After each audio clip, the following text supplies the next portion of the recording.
Nel VII secolo, Iona era un'università ben organizzata. Aveva una forte influenza sia sulle isole britanniche che più lontano. All'epoca l'Inghilterra non era ancora una nazione, era divisa in varie regioni o aree. Il re locale, re Oswald di Northumbria, mandò un messaggio a Iona, chiedendo che un missionario fosse mandato là.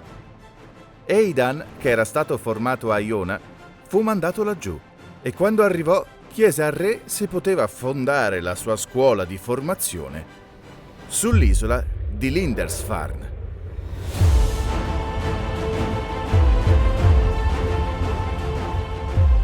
Lindisfarne si trova a circa 380 km da Iona, che a piedi significa più di una settimana di cammino.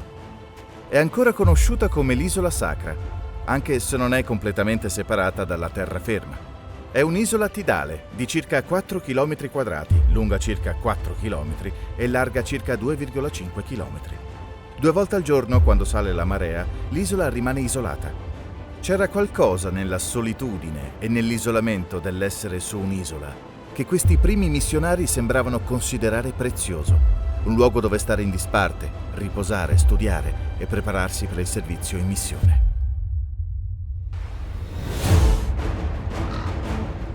Aidan aveva un carattere equilibrato, aveva un forte fervore religioso.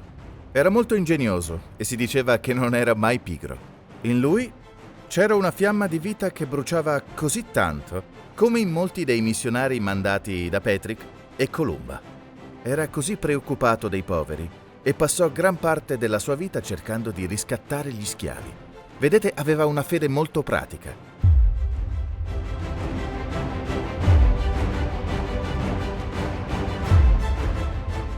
Fece per l'Inghilterra quello che Columba fece per la Scozia. Dopo aver fondato il suo centro di formazione qui, i campi furono usati per dare lavoro, per sostenere gli studenti. Fondarono altri centri di formazione in luoghi come Melrose e Whitby.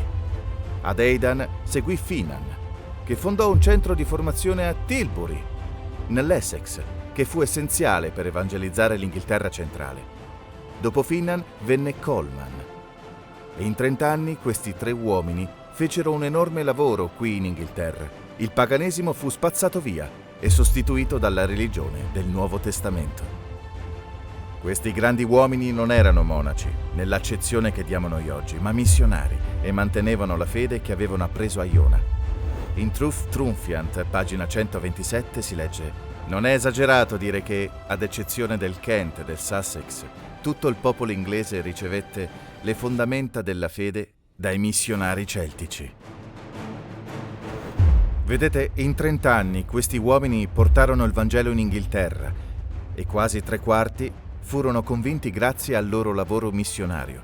Lo fecero in un'era in cui non c'era internet, la televisione, nessuna forma moderna di comunicazione che abbiamo noi.